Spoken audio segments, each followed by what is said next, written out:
Welcome to Journey Home to Self. This is a place for us to explore the milestones, the roadblocks, the pit stops, and the breathtaking sights on the most important journey of our lives. The journey of coming back home to you.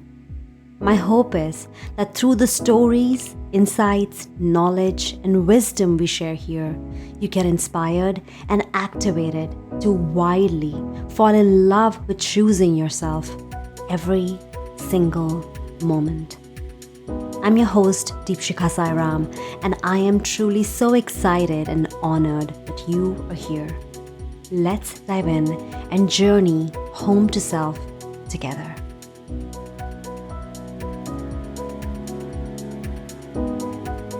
Hey dear ones, welcome back to another episode of Journey Home to Self. This is going to be a solo episode. I feel like I have not done one in a while, and I'll be honest, I always have space for at least 2 solo episodes in 1 month. I want to be able to bring in, my point of view, the place where I am on my journey home to self, any tools that I use, any way that I can either give you the knowledge or the experience or the tools to embody that knowledge, so that you can get empowered to take the journey home to self. That is my purpose on this podcast. And I will be honest, the last month or so, I felt a little disconnected from that purpose. I felt that I didn't have anything to say. I felt that what I wanted to say didn't really matter or wouldn't matter. So I kept on scheduling guest episodes, which I always love, and we've had such amazing guests in the past month as well, but I felt like it was time. So I'm actually going to do this episode off the cuff. I usually have lots of notes, I have a script and everything. I'm also trying to get over my perfectionism, so this is going to be just me talking from my heart. So last month and a half, I would probably say a little bit more than a month, there was a lot going on in my house. We had a pipe burst in our basement and in our living room during the holidays, which meant that we did not have access. They had to come and rip open the floors, the walls, everything in a part of our living room and the entire basement, which is where my husband's office is and my kids play. But that meant that we did not have access to a very important part of our house. And my husband needed a space to do his work from, take his calls from. So we were kind of sharing my office, and my kids were using their own rooms to play. So we were all kind of like huddled together in one area. And I felt that I did not really have my own space, and it felt very chaotic. And with the construction, with the noise, and with all that stuff, and the dust, and the smell of paint, and everything, I just felt like the walls were closing in on me. And other than that, I felt like I'm gonna correct myself. I was in another dark night of my soul, and when you are in that liminal space, the void, the darkness, the cave that I talk about often, it can get very disorienting, right? The first thing that I talk about, the void, is that you don't know what you don't know. It's very disorienting, it's very scary, it's very fearful. And no matter how many times I've been in this space, and no matter how many times I talk about being there, and I give tools to people, to my clients, to move out of this liminal space, I still find myself when I am there, and especially when it's like a very, very intense dark night of the soul, I find myself resisting. And that's the space where I totally disconnected from my own power, and I felt disconnected from my purpose. I felt like it doesn't matter. Like whatever I'm doing, it doesn't matter. I should quit. Nobody wants to hear from me. So that inner critic, that voice of the guard on the door to the journey home to self, gets really, really strong in that space. And that's why I'm such a big fan of doing that inner critic work again and again, because that's the entrance. When you've been able to kind of befriend your inner critic. This is not about mastering your inner critic. This is not about getting over it or silencing it for good, because it'll never be silenced for good. That's definitely my experience, and the way that we are neurologically wired, there is no way we're getting rid of that wiring. But when we can constantly work with our inner critic, one day or the other, it will give up. It will either sleep or get distracted, or you will know it well enough to turn it from your inner critic to your inner mentor. Well, this episode is definitely not about how to do that. I'm going to record another episode on that, but in those weeks, I definitely found myself not even being able to use the tools that I usually recommend other people, which is the irony of the dark night of the soul, right? And having gone through it now, and I'm almost on the other end of it enough that I can come back and record a solo episode and talk about it. I think the irony of being in the dark night of the soul is that sometimes you just need to be there. There are some lessons that we need to learn, and we need to be there. And I was thinking about, like, what did I learn from this turn of my journey on the journey home to self? What did I learn from this round? Because as you've said, there is no arriving, there is no it. I look at it as it's an ascent, which is not going upwards. We're not ascending to higher realms or higher dimensions or heaven or what have you. It is an ascent which goes deeper into the heart, right? So it is further in your heart that you go, where you find your true self, your higher self. So I was thinking about, what is it about those moments when we talk ourselves out of possibility? What is it about those moments when we believe what others have told us about us than continuing the path to understand who we really are? What is it about those instances when we believe in the inner critic's voice more than our soul's voice? And I kind of started going down a list, because not only, I think there are three things that I think about which take us out of the path. It just picks us up and drops us on the side of the road and blocks our view so that we don't see the possibility. It's always there, but it's almost like it pulls a wool over our eyes. The irony of these three things that I'm going to talk about today is that it's almost like if you look at it, at the center of it, it's also a code. It's also a reversal code of getting into the path. So it's the thing that's blocking you. But if you look at it hard enough, you will find a portal there to get back into possibility, to get back into taking back your power, to get back into rewriting your story, to get back into choosing yourself as opposed to abandoning and betraying yourself. And there are three things that came to my mind, and they're definitely based on my own experience, on what finally led me to say that, okay, I get it. Here I am again, and I choose my journey home to self again. On this podcast, we talk a lot about how to do the journey. We've talked about different topics from, art of allowing your emotions, to recently we did an episode about breath work, burnout recovery. We talk about so much, and I talk about my own experience as well. But I feel like we also need to talk about the things that take us off the path, and this is that episode. And what are the things that actually, even before we can talk about the three things that will take us off again and again and again, it's like, playing the game of snakes and ladders, and you get the snake and you're back at the starting point.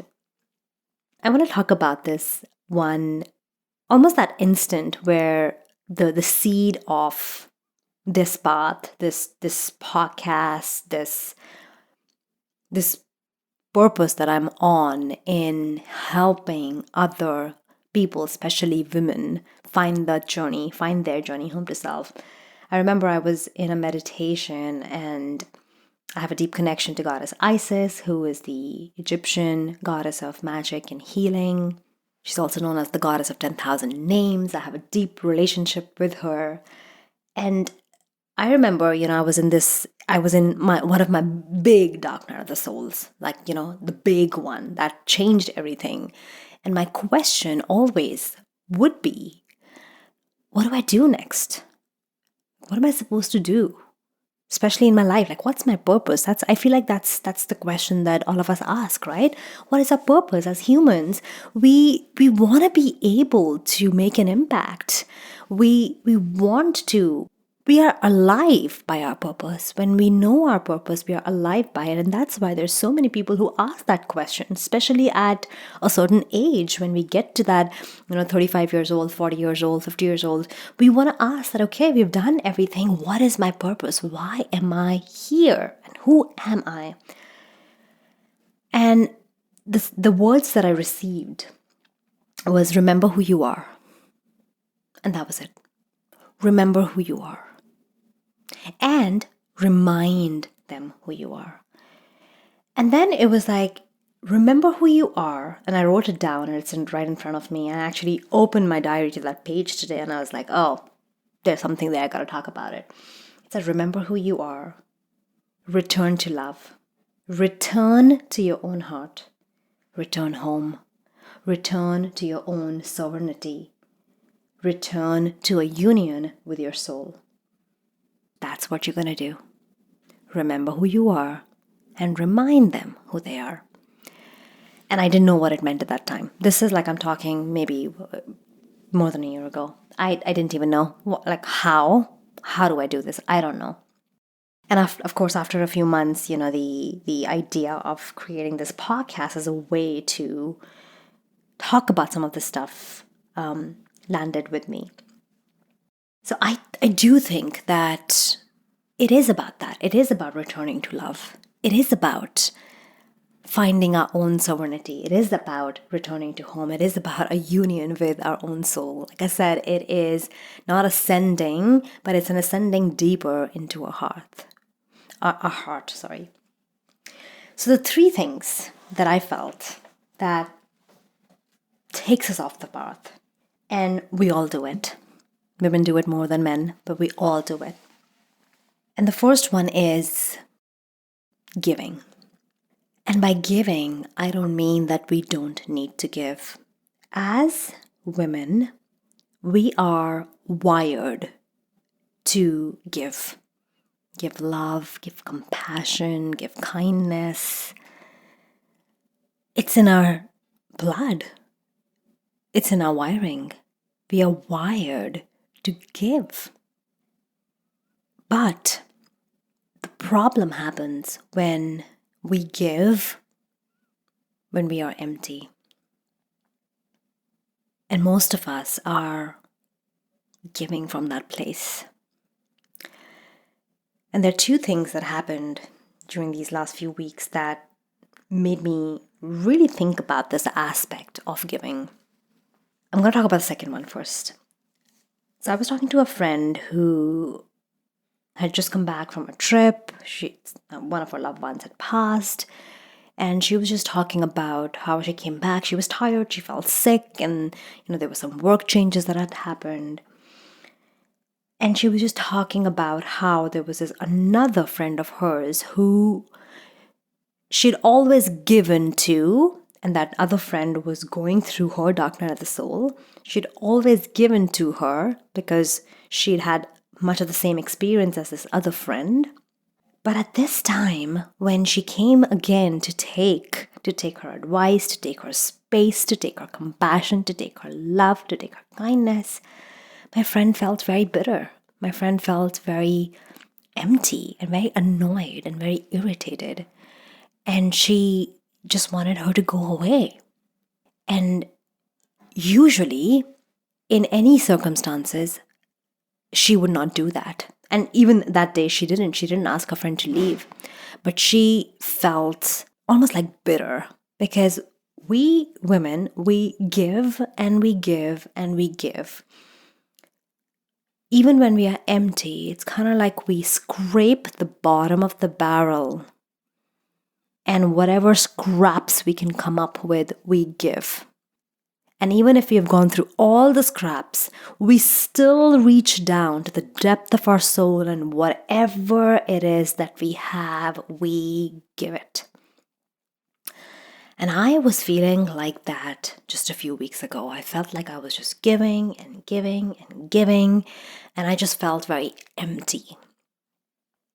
And I'm going to talk about the first, instance now, which is the other aspect of giving. So that day I was at the mall, and I was just like, I was like an open river that day. I was just, my tears were not stopping. And I go through these periods. I'm not sure if any one of you do too. I go through these periods when I can't stop the tears from coming. And sometimes I know what the tears are for, and sometimes I don't even know. It's like I'm crying for the collective. It's like I've taken it on my shoulders to cry for anyone else. It's like I would say to myself that, oh my God, I don't know why I'm crying, but I just can't stop. So I was in a bookstore, and I saw these beautiful books which were on grieving. So I thought of my mom, and I started crying. And, people are looking at me, and now it's all funny, but that day it was very, very sad. So I just felt very empty. You know how you feel when you've had a good cry? You've just been crying for a long time. You just feel depleted. It's also like, you expend so much energy in crying, but so you feel depleted after crying. I felt like that, but energetically, physically, emotionally, I felt like that.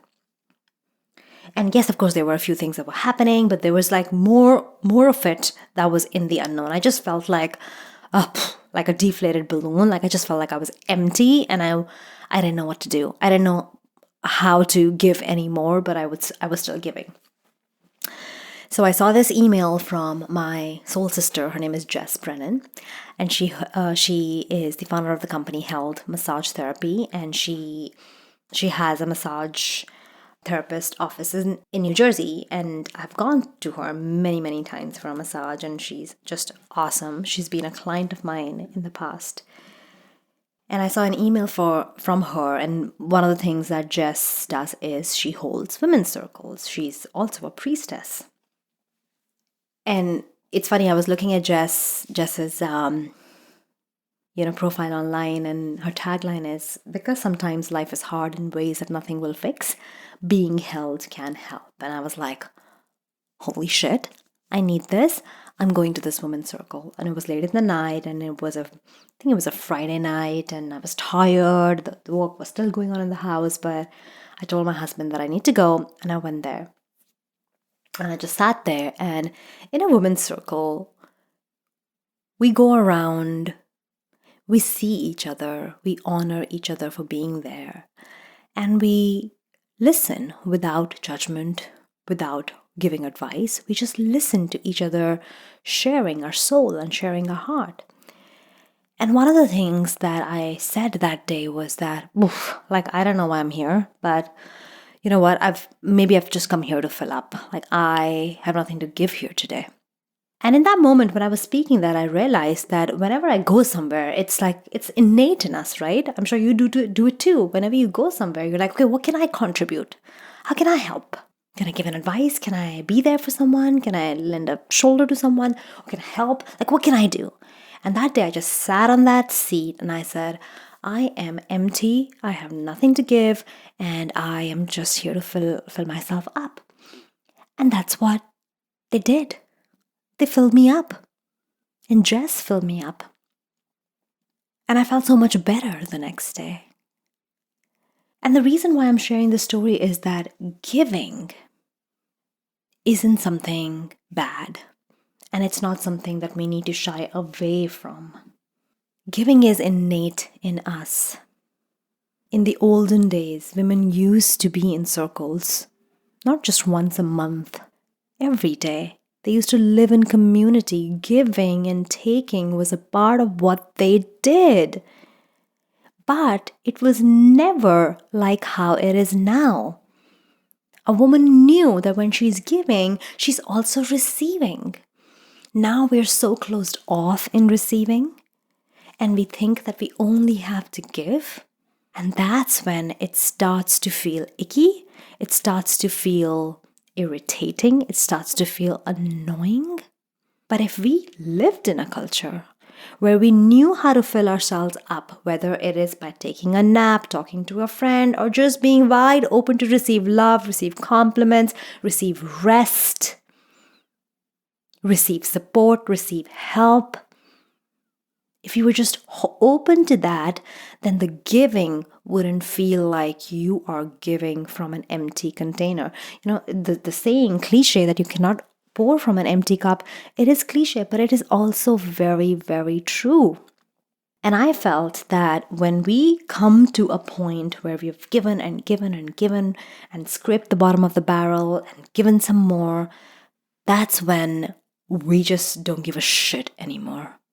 And it takes us right out of the path of journey home to self, because a true self knows that it is as much as it is about giving as it is about filling yourself up. A woman who is completely in touch with her highest self knows what her desires are, knows her limits, her capacities, her boundaries, and how much she has the capacity to give and to receive. And don't get me wrong, we women, we have an unlimited capacity to give, but only when we are receiving as well. So think about it in your life, where you are overgiving, where you are scraping from the bottom of your barrel. And I beg you, I ask you that just take a second, go back in your body and just look at it from an observer's point of view, rather than from being in the situation. That, am I really scraping and I'm really gonna give the last bit that I have left? Or will I be in a much better, loving position to give to this person, to my children, to my spouse, to my friend, to my clients, to my business, to my mother-in-law, and whoever it is, if I am filled up too? So when I filled up, it was almost like I opened one portal. By the way, like Journey Home to Self feels like a video game to me. It always does. It's like there are monsters to slay, there are levels to achieve, there are doors to cross through. I wish someone would ever sometime create a game for me where we could all find our own true self, playing these levels and slaying all these monsters. The second thing that I learned, and I learned it that night as well at the Women's Circle, is that when we do not allow ourselves to be seen, we are completely closing us off from the path. It's like we hide ourselves.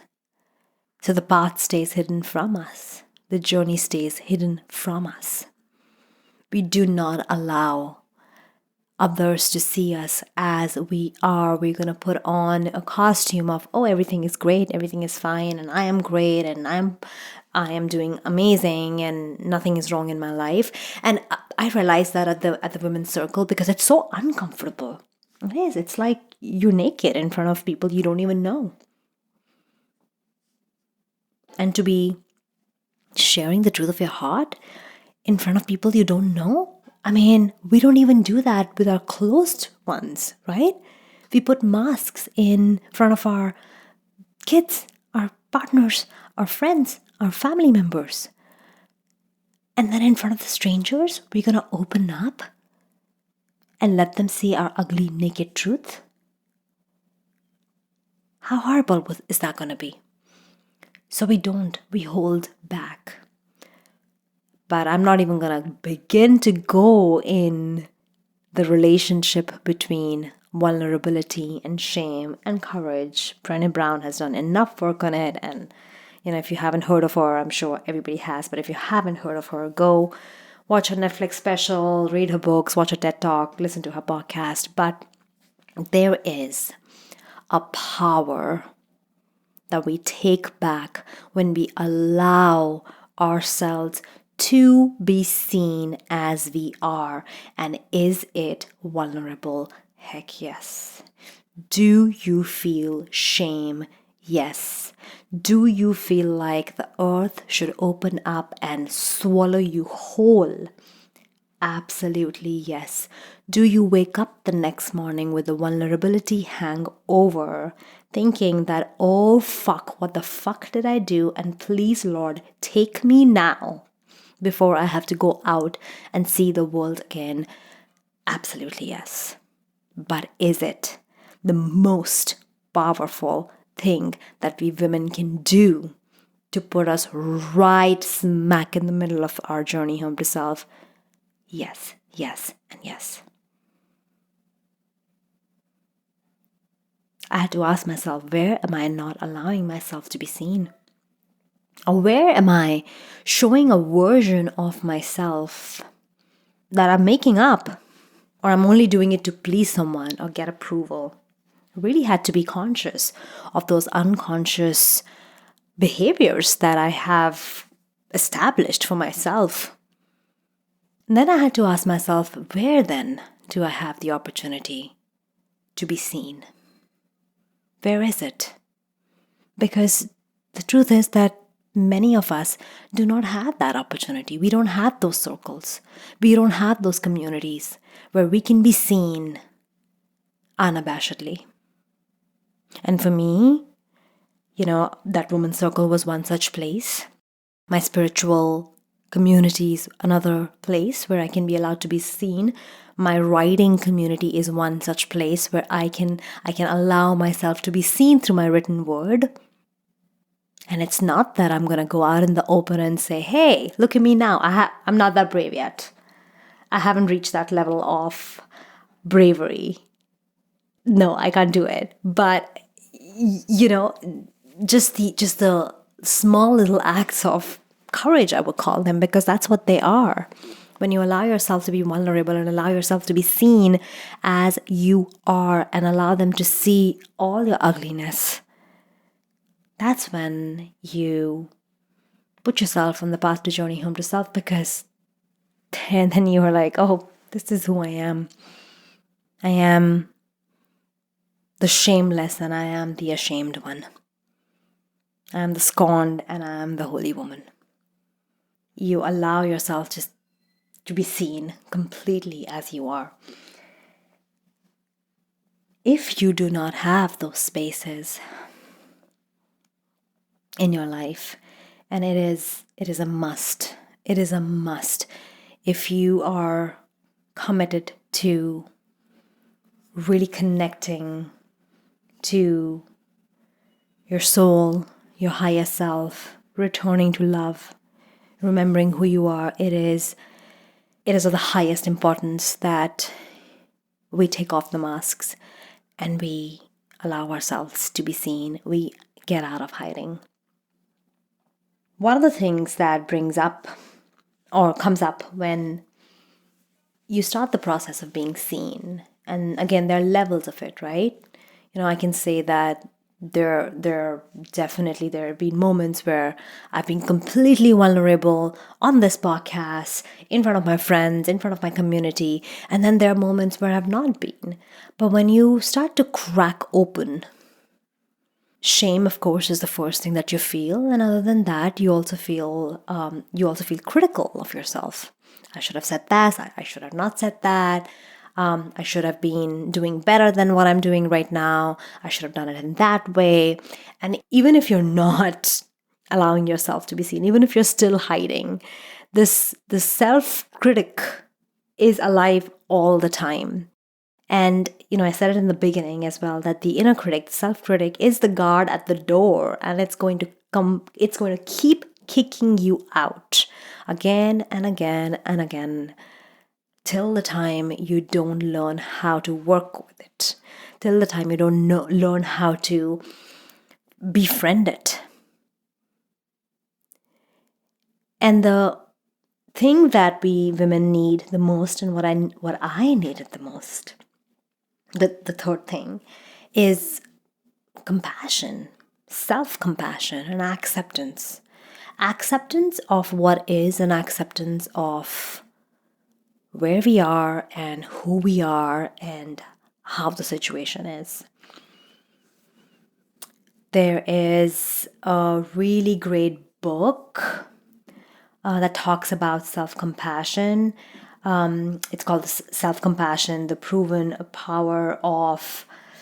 Oh my God, I can't even think of the name right now. The Proven Power of Being Kind to Yourself. I'm literally looking at Google right now. Self-Compassion, The Proven Power of Being Yourself by Kristin, Neff. And I came across her work through a TED Talk. She did a really beautiful TED Talk. Very nice. She talked about her son. She talked about how she discovered self-compassion and the research that she's done on self-compassion. Definitely recommend that. We can even link it up in the show notes. And I wanna read a little bit of about self-compassion from her website. She says, having compassion for oneself is really no different than having compassion for others. And as women, we are very adept at having compassion for others. Think about the experience of compassion feels like. First, to have compassion for others, you must notice that they are suffering. If you ignore that homeless person on the street, you can't feel compassion for how difficult his or her experience is. Second, compassion involves feeling moved by others' suffering so that your heart responds to their pain. Also known as empathy, right? When this occurs, you feel warmth, caring, and the desire to help the suffering person in some way. Having compassion also means that you offer understanding and kindness to others when they fail or make mistakes rather than judging them harshly. Finally, when you feel compassion for another, it means that you realize that suffering, failure, and imperfection is part of the shared human experience. Self-compassion involves acting the same way towards yourself. When you're having a difficult time, you fail, or you notice something that you don't like about yourself. Instead of just ignoring your pain with a stiff upper lip mentality, you stop to tell yourself, this is really difficult right now. How can I comfort and care for myself in the moment? In other words, how can I fill myself up? How can I be more kind to myself? How can I not judge myself for not being good enough, not doing enough, or not doing things on the timeline that I thought that I should be doing? Because one of the things that we all go through, especially me, is that, oh, I am too late, or it's too late. I've taken a lot of time in getting this out the door. Whatever that means, right? We always think that we're always behind. We're never on time or never ahead of time. We're always behind. She also says, instead of mercilessly judging and criticizing yourself for various inadequacies or shortcomings, self-compassion means you're kind and understanding when confronted with personal failings. After all, whoever said you were supposed to be perfect? And I also love that she says that this is suffering and failure and imperfection is part of the shared human experience. And this is one of the questions and that I always get. And this was one of the things that I encountered with when I started my journey, was that I thought that spiritual people don't get dark night of the soul. They don't suffer. They've reached a level of enlightenment or a level of peace and joy that nothing bad can happen in their life, which is a boatload of bullcrap. Because being spiritual does not free you from a human life. And a human life means failure, difficulties, imperfection. Suffering is going to be the part of our experience. And that's what we are evolving through. And if you think about it, giving when you're completely empty, or overgiving, we can call it that, hiding ourselves and not allowing ourselves to be seen, or not having compassion for ourselves. They're kind of one of the same thing. They're very linked together. But I hope you can see that when you start to fill yourself up, and I'm not saying stop giving till you fill yourself up completely. You can still give, but you can also keep filling yourself up. If you think back to the olden days, that's what they did. They gave and they received. They gave and they received. That's what women did. Allowing ourselves to be seen and feeling the vulnerability and feeling the shame of that, because that will come till definitely a point where you've turned all of that into courage and acceptance, and at the same time being compassionate to ourselves. When we can combine all these three things, I feel like it forms like almost this beautiful tapestry. And that opens up a doorway again to your journey home to self. So these three things, if ignored, I should say, take us away from our true selves, but they are also the portal that take us to it. I definitely found that little by little, and I feel like these were probably my lessons for this part of my dark night of the soul. Little by little, when you start integrating these lessons into your life, the darkness starts to get smaller and smaller, and you come out on the other end again. And you come out always feeling empowered. That's probably something that I want to share. There's so many people right now who are going through their dark night of the soul, and if you are too, I get you so much and I love you so, so hard. I know how incredibly painful and hard and gut-wrenching that liminal space can be. I can't promise you that it's going to be easy. I can't promise you that it's going to end soon, today or tomorrow or by the weekend. But I can tell you that every time you come out of it, and yes, you will come out of it stronger, more embodied, with more wisdom and more empowered. You would have returned to love. You would have returned to your own sovereignty. You would have made a union with your soul and your heart. You would have ascended more, meaning going further back into your heart. Until next time, this is Deepshikha, urging you to take your journey home to self. It is a messy one, but it is the most incredible experience of your life. Lots of love. See you next time. Thank you so much for listening to this episode. If you liked this one or any other episode, there are 3 ways you can support us. Number 1, come home. Start your journey. That's literally the whole point of this podcast. To inspire you, to empower you, and to give you the knowledge and tools so you remember who you really are. Number 2, I'd be so grateful if you could leave us a review on Apple Podcasts. That helps us get in front of more people. Number 3, share it with someone, a friend, a family member, a loved one, a peer. You never know how much someone needs to hear this today. Thank you again, and until next time, remember, you're whole, you're enough, you're worthy, you're unlimited, and you are perfect just the way you are. I'll see you next time.